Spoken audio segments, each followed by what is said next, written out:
खबरें आ जाती थी, इसमें हमें बढ़िया दिव्य उपहार मिलेगा। और नंदोई जी भी आ जाते थे बाजा बजाने के लिए, बजना बजाने के लिए। जब बड़ा संस्कार होता था तो नंदोई जी आकर के क्या करते थे, अरे नंदोई जी से खरीदा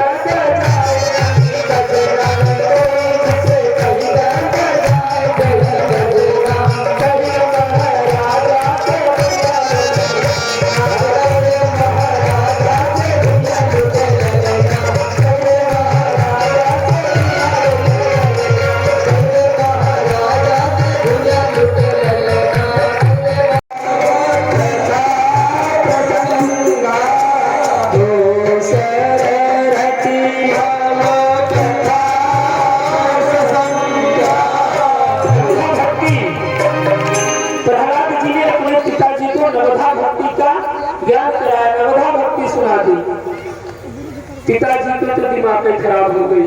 हमने भेजा कि आपका पढ़ने के लिए, तुम पढ़ क्या लिए? तुम तो पूरे दैत्य वंश का नाम ही एकदम मिट्टी में मिला दिए। अब क्या होगा? गुरु जी को तुरंत बुलाया। कहाँ है तुम्हारे गुरु जी? बुलाओ गुरु जी को, अभी बताते हैं। और जैसे ही गुरुदेव को बुलाए, गुरु जी थर थर कांप रहे हैं। महाराज क्या हुआ, क्या गलती हुई? क्षमा करें सरकार, क्षमा करें।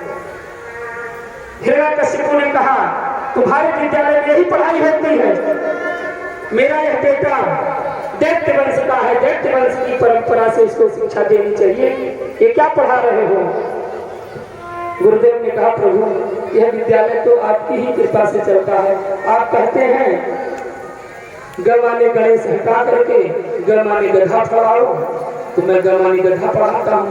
क्योंकि ग माने गणेश पढ़ाऊंगा तो सांप्रदायिकता फैलेगी, इसलिए मैं सांप्रदायिकता नहीं फैलाता हूँ।